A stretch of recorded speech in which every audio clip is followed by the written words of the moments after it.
Vous êtes en compagnie de Radio Taïwan International.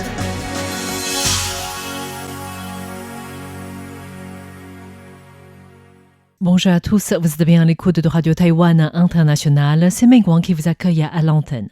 Concernant notre programme de ce mercredi 24 juin, nous vous invitons à suivre dans un premier temps le journal d'information présenté aujourd'hui par Florian Dai. Ensuite, je vais vous retrouver dans le décryptage consacré aujourd'hui à la coopération éventuelle entre UMC et Intel et le défi que cela peut représenter pour le géant taïwanais TSMC. Ensuite, pour la partie de nos émissions thématiques, tout d'abord Taïwan dans toute sa diversité de Sasa, qui vous parle de la nécessité de mieux connaître les sols pour les régénérer. Pour les auditeurs qui nous suivent en ligne, l'émission L'Heure des musées de Myrion Roy est aussi à écouter aujourd'hui, comme la semaine dernière, les princesses de la dynastie des Qing. Une excellente écoute à tous en compagnie de RTI. Tout de suite, le journal d'information de ce mercredi 24 juin, proposé par Florian Dai. Et voici les principaux titres. Le porte-avions chinois Fujian passe dans le détroit de Taïwan. France, Royaume-Uni et Allemagne dénoncent les manœuvres chinoises à l'est de Taïwan. Des startups taïwanaises explorent le marché belge en quête de partenariats technologiques. Le porte-avions chinois Fujian passe dans le détroit de Taïwan. Le 23 juin au soir, le ministère de la Défense a annoncé que le porte-avions chinois Fujian, CV-18, était passé dans le détroit de Taïwan dans la journée. Les forces armées taïwanaises ont mis en œuvre des moyens conjoints de renseignement, de surveillance et de reconnaissance pour le surveiller de près, et ont également publié des photos de surveillance montrant l'absence d'avions embarqués sur le pont. France, Royaume-Uni et Allemagne dénoncent les manœuvres chinoises à l'est de Taïwan. Le bureau français de Taipei, le bureau britannique de Taipei et l'Institut allemand de Taipei ont publié ce mercredi une déclaration commune exprimant leur préoccupation face aux nouvelles activités chinoises dans les eaux à l'est de Taïwan, qu'ils jugent menaçantes pour la stabilité régionale, la liberté de navigation et la sécurité du transport maritime international. Cette déclaration intervient après le lancement par le ministère des Transports chinois d'une opération spéciale de contrôle du trafic maritime menée conjointement par les services maritimes du Fujian et du Guangdong et d'autres institutions chinoises, dans les eaux à l'est de Taïwan. Pékin a présenté cette opération comme une réponse nécessaire à l'annonce par le Japon et les Philippines de l'ouverture de négociations sur la délimitation de leur zone économique exclusive à l'est de Taïwan. Les trois représentations occidentales ont réaffirmé leur opposition à toute tentative de modification unilatérale du statu quo, en particulier par la menace, la force ou la coercition, soulignant l'importance de garantir et de respecter l'ensemble des droits et libertés de navigation, ainsi que la sécurité des marins et des navires. Des startups taïwanaises explorent le marché belge en quête de partenariats technologiques. Plusieurs startups taïwanaises ont entamé le 22 juin une visite en Belgique afin d'explorer le marché local et identifier des opportunités de collaboration à travers la Fédération belge de l'industrie technologique, ou Agoria. La délégation, conduite par l'accélérateur industriel de l'Université nationale Yang Chiao Tung, ou IAPS, réunit 10 équipes actives dans les domaines de la santé, de l'agriculture durable, la fabrication intelligente et les technologies sportives. Le directeur général de l'IAPS, Lim Po-hung, a indiqué à CNA, l'agence de presse centrale, que les 10 équipes participantes souhaitent développer leur présence sur le marché européen et que leurs produits sont déjà aboutis et prêts à être présentés aux partenaires potentiels. Il s'est dit ouvert à toute forme de collaboration, qu'il s'agisse de commandes ou de coopération technologique. Le responsable bruxellois d'Agoria, Brieuc Janssens de Verbeek, a présenté à la délégation l'état actuel du marché de l'industrie belge. Interrogé par CNA, il a estimé que les entreprises taïwanaises peuvent apporter des technologies absentes en Belgique, tandis que s'implanter en Belgique leur permettrait également d'accéder à l'ensemble du marché européen.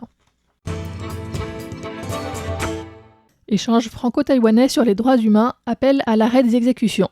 La Commission nationale des droits humains et le Bureau français de Taipei, ou BFT, ont organisé ce mercredi 24 juin une conférence de presse sur le partage de l'expérience de la France dans l'abolition de la peine de mort, organisée dans un contexte de débat public ravivé par plusieurs affaires récentes liées à la conduite sous stupéfiants et aux escroqueries.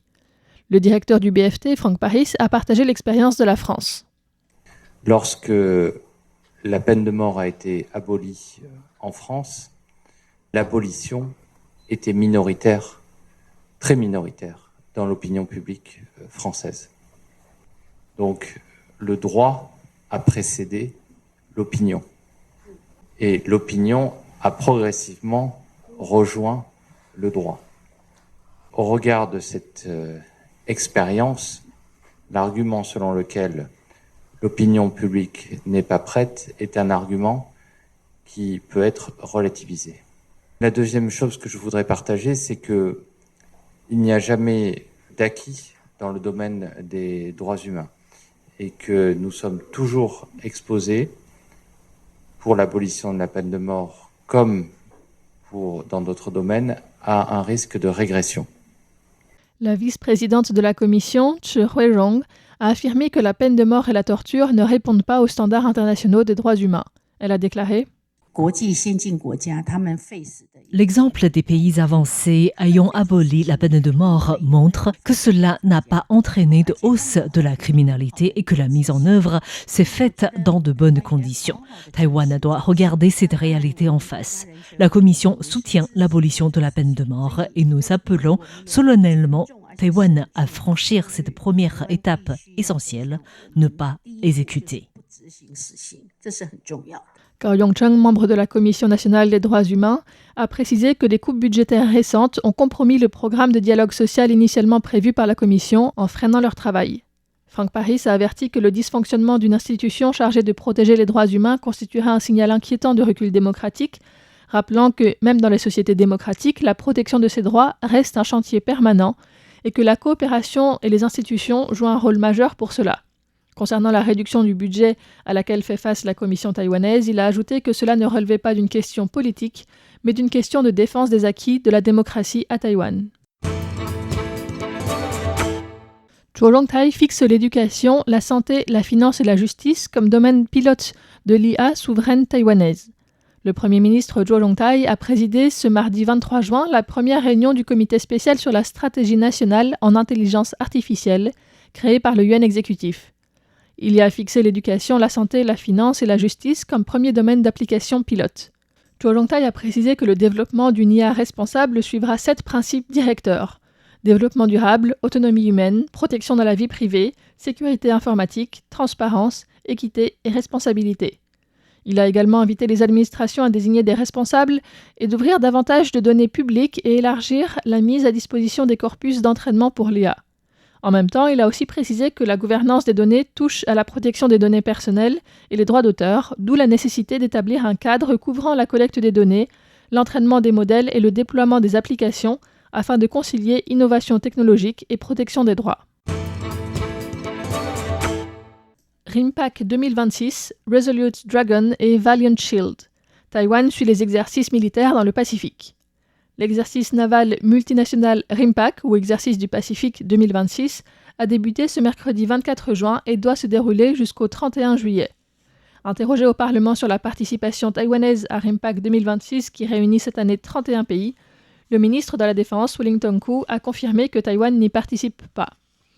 Wellington Koo a souligné l'importance pour Taïwan de 2 autres exercices militaires également en cours, Resolute Dragon et Valiant Shield, en raison de leurs composantes d'opérations interarmées sur des îles. L'exercice Valiant Shield, de plus grande envergure, mobilise des porte-avions et navires, ainsi que des avions de chasse avancés américains. Les pays participants incluent également l'Australie, d'autant plus que cet exercice se déroule dans une zone allant de la préfecture de Miyagi à Kagoshima au Japon jusqu'à Guam et Hawaï. L'exercice Resolute Dragon porte sur les îles Kyushu et Nansei au Japon et est réalisé par les forces américaines et japonaises. Les exportations de mangue devraient être multipliées par 2,5 cette année, l'UE en ligne de mire. Le ministre de l'Agriculture, Chen Junji, a déclaré ce mercredi 24 juin, en marge de l'ouverture du Taipei International Food Show 2026, que les exportations de mangue taïwanaises devraient atteindre cette année 2,5 à 2,6 fois leur niveau de l'an dernier. L'an dernier, Taïwan avait exporté 836 tonnes de mangue fraîche. La variété Irwin a récemment percé sur le marché français où elle se vend à bon prix et Taïwan vise à étendre ses ventes sur le reste du marché européen.